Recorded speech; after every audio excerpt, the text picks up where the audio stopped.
Welcome! Have you ever encountered a sentence that could be interpreted in multiple ways?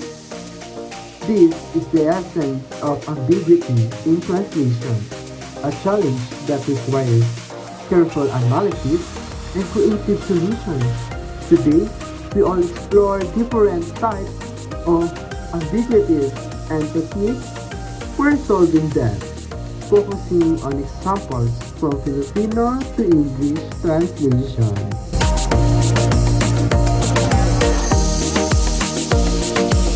Ambiguities can arise from various factors, lexical, syntactic, or cultural. Let's break down each type and see how we can achieve clarity in translation. Okay, the first one is lexical ambiguities. Lexical ambiguities occur when words has multiple meanings. Okay, consider this example. Example number one for lexical ambiguity. Okay, the first one is the source text into Filipino. Ang bata ay naglalaro sa parke. In literal translation, in English language, the child is playing in the park. And the clarified translation in English, the child is playing at the park. Contextual clarification in Filipino, sa can indicate location or direction by adding up. We clarify that the child is playing within the park, not merely moving towards it. Okay, for example number 2, ang bagong sapatos ay mahal. In literal translation, the new shoes are expensive. And the clarified translation, the new shoes are loved. Glossary or dictionary reference, mahal can mean expensive or loved. Consulting a glossary or dictionary helps determine the intended meaning in this context. Okay, but the second one is syntactic ambiguities. Syntactic ambiguities arise from sentence structure, where the arrangement of words can lead to multiple interpretations. Okay, for example number 1, in Filipino, source text. Nakita ko ang babae na tumatakbo sa kalsada. In literal translation, I saw the woman running on the road. In the clarified translation, I saw the woman who was running on the road. Adding a relative clause, the original sentence would imply that the woman was running or that the woman was running on the road. Adding who was running clarifies the intended meaning. Okay, another example number 2. Ang aso ay nakita ng bata. In literal translation, the dog was seen by the child. In clarified translation, the child saw the dog. Reordering the sentence, the passive voice in the literal translation can be ambiguous. Reordering the sentence into the active voice, the child saw the dog, clarifies the subject and action. Okay, the last is cultural ambiguities. Cultural ambiguities arise from phrases or expressions that have different meanings in different cultures. For example, number 1 in cultural ambiguity, ang kanyang kamay ay parang bakal. In literal translation, his hands are like iron. In clarified translation, he has strong hands. Using a culturally equivalent expression, the Filipino expression, parang bakal, is a metaphor for strength.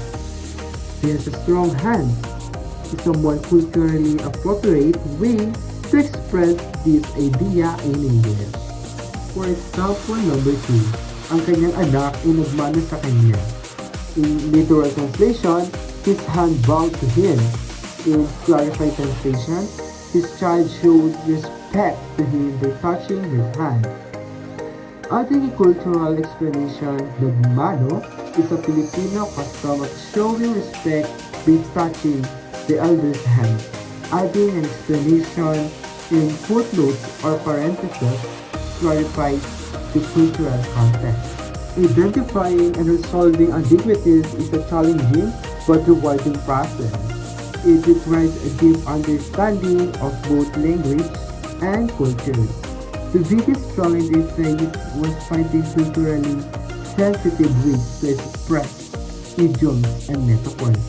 Using glossaries, dictionaries, and online resources was crucial in finding appropriate equivalent. These solutions are essential for ensuring clear and accurate translations for diverse audiences, promoting understanding and bridging cultural gaps.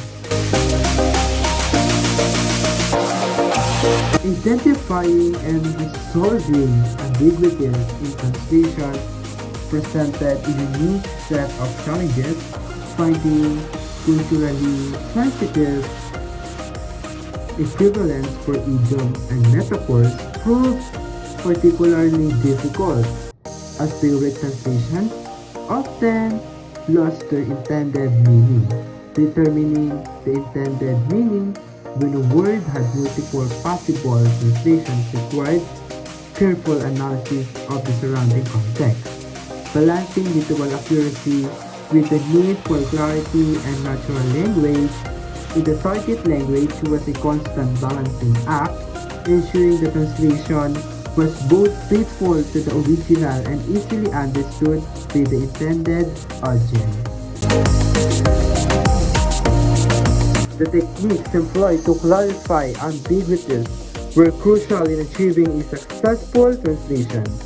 Contextual clarification using surrounding text to determine the intended meaning of ambiguous words was essential for resolving meaning.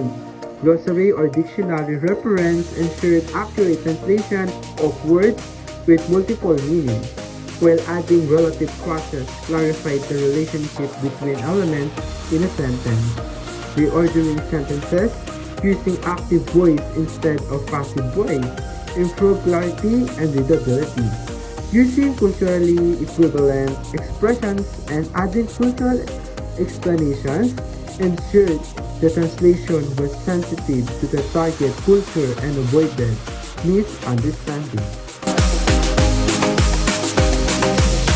These solutions significantly improved the quality of translations for diverse audiences. Increased clarity reduces the chance of misinterpretation, ensuring the intended message is conveyed accurately. Improved cultural sensitivity respects the target audience's cultural norms and avoids misunderstanding. Enhanced readability makes the translation more natural and engaging for the target audience. Greater accuracy ensures that the translation faithfully reflects the meaning of the source text. By addressing these challenges and implementing these solutions, we can achieve translations that are both accurate and culturally appropriate, fostering effective communication across diverse audiences. In conclusion, understanding and resolving ambiguities is vital for achieving accurate and effective translations. By paying attention to lexical, syntactic, and cultural nuances, we can ensure that the intended message is conveyed clearly and effectively. Thank you for this today.